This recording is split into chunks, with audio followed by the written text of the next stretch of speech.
नमस्कार दोस्तों, Ashok Singh agree show में आपका एक बार फिर से स्वागत है। मैं हूं आपके साथ अशोक सिंह।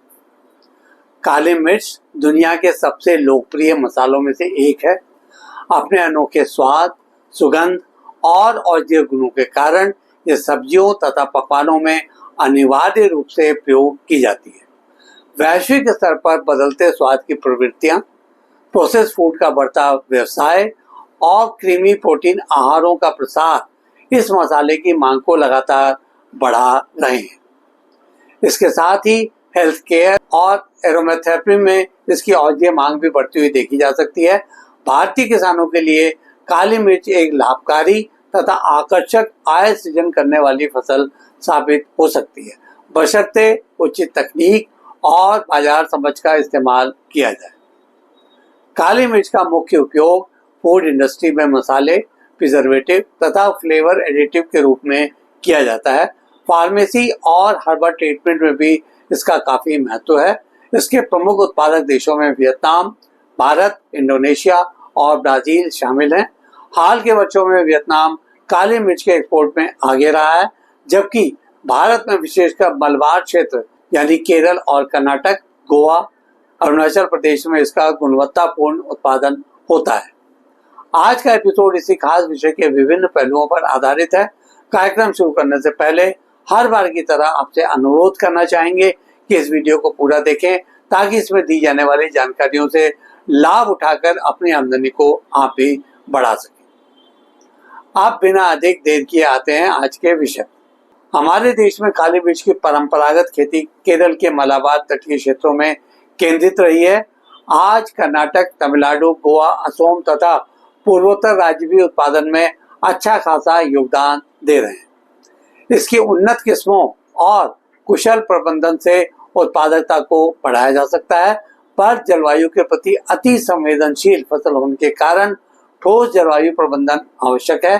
काली मिर्च को शेड या छांव में अच्छी जल निकासी तथा ऊंची कार्बनिक सामग्री वाली भूमि पसंद है। इसके लिए 10 से 40 डिग्री सेंटीग्रेड तक तापमान सहनशील होता है, पर 25 से 30 डिग्री तापमान सर्वश्रेष्ठ माना जाता है। अच्छी उपज के लिए वर्षा अवधि का समान रूप से वितरित होना जरूरी है। लंबी सूखी अवधि इसके उत्पादन पर नकारात्मक प्रभाव डालती है। इससे सहायक वृक्षों की छाया में लगाना लाभदायक रहता है। पत्तेदार नर्सरी से तैयार प्लांटलेट 8 से 10 महीने की आयु पर स्थायी रूप से खेत में रोपे जा सकते हैं। रोपण की दूरी आमतौर पर 2 से 3 मीटर रखी जाती है। ध्यान रखें कि स्थानीय परंपरा तथा किस्म के अनुसार फसल प्रबंधन किया जाना चाहिए। काली मिर्च बेलदार फसल है और सहारे पर ही ऊपर चढ़ती है, इसलिए सहारे के लिए किसी तने या पौधे की उपलब्धता भी जरूरी है। इसकी फसल के लिए वर्ष भर मल्चिंग भूमि में नमी को बनाए रखने में सहायक होती है। नाइट्रोजन फर्टिलाइजर समय पर पोटाश तथा फास्फोरस की फसल में देते रहने से पैदावार और क्वालिटी में निखार आता है। इसमें जैविक खाद यानी गोबर की खाद या कंपोस्ट भी देते रहना चाहिए। वर्षा के दौरान जल जमाव से बचाव के लिए जल निकासी हेतु ड्रेनेज की व्यवस्था बनाए रखने पर विशेष ध्यान देना चाहिए।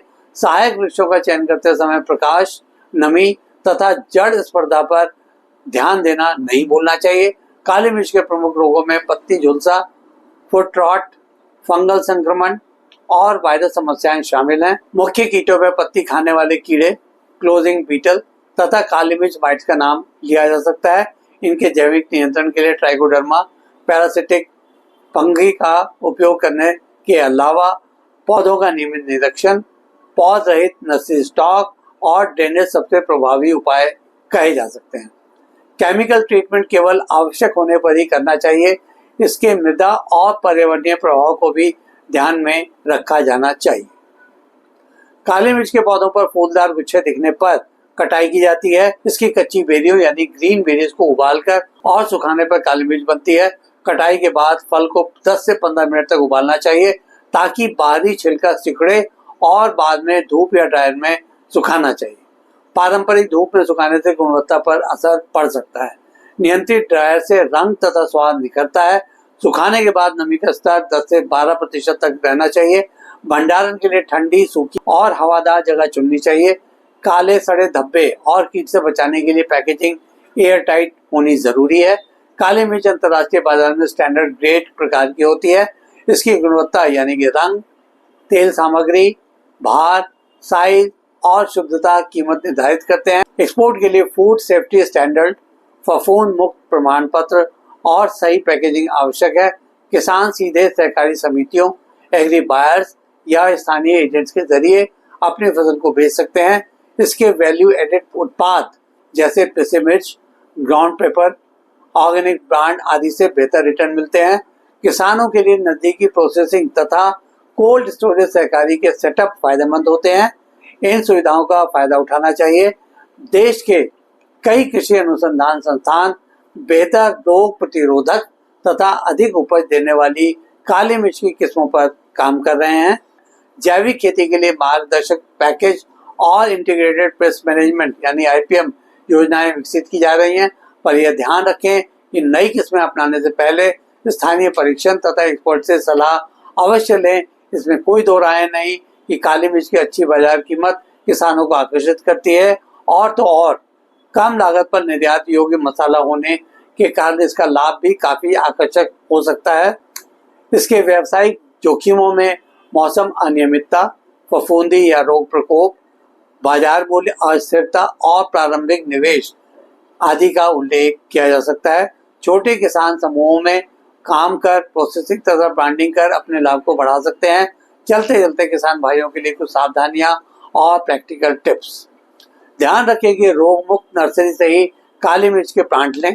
खेत में जल भराव से बचाव के लिए ड्रेनेज तथा मल्चिंग को अपनाना चाहिए।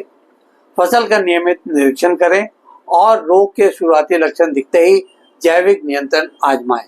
कटाई उपकरण और प्रोसेसिंग में साफ सफाई रखें ताकि कंटेमिनेशन या संक्रमण ना हो। बाजार की मांग को देखते हुए ग्रेडिंग तथा पैकेजिंग पर ध्यान दें। यह नहीं भूलें कि ऑर्गेनिक एग्रो फेयर ट्रेड में जाने तथा ब्रांडिंग करने से प्रीमियम कीमत मिल सकती है। सरकारी स्कीमों, सहकारी विस्तार सेवाओं और एग्री मार्केटिंग पोर्टलों का भी लाभ उठाया जा सकता है। सहकारी क्रय बिक्री या किसान समूह के जरिए प्रोसेसिंग इकाई में निवेश करने से इस फसल का बेहतर रिटर्न लिया जा सकता है।